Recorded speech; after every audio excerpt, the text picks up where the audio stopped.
The siege lifted. Now there were 4 men with leprosy at the entrance of the city gate. They said to each other, "Why stay here until we die? If we say, 'We'll go into the city,' the famine is there, and we will die. And if we stay here, we will die.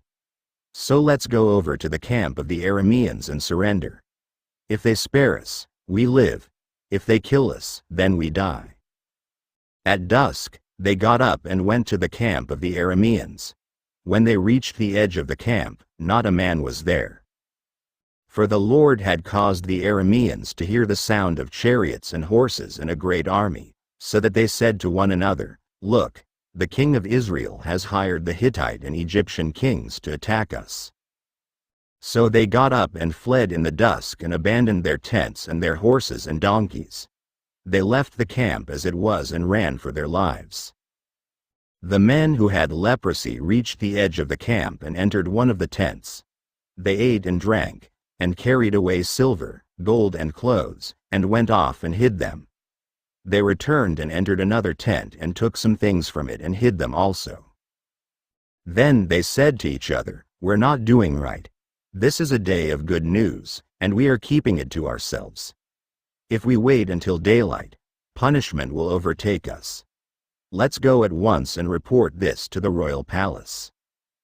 So they went and called out to the city gatekeepers and told them, "We went into the Aramean camp and not a man was there, not a sound of anyone, only tethered horses and donkeys, and the tents left just as they were." The gatekeepers shouted the news, and it was reported within the palace. The king got up in the night and said to his officers, "I will tell you what the Arameans have done to us. They know we are starving, so they have left the camp to hide in the countryside, thinking, 'They will surely come out, and then we will take them alive and get into the city.'"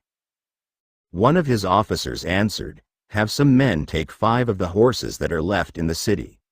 Their plight will be like that of all the Israelites left here. Yes, they will only be like all these Israelites who are doomed. So let us send them to find out what happened."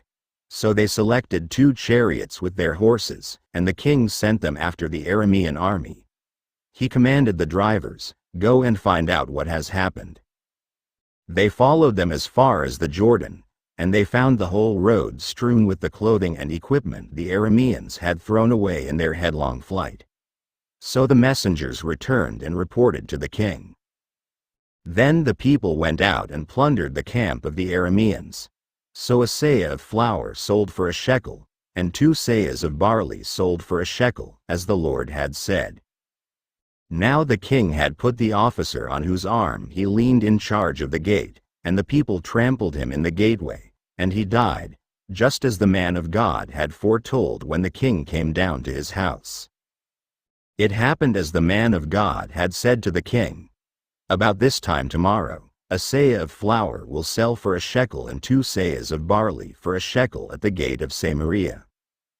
The officer had said to the man of God, "Look, even if the Lord should open the floodgates of the heavens, could this happen?"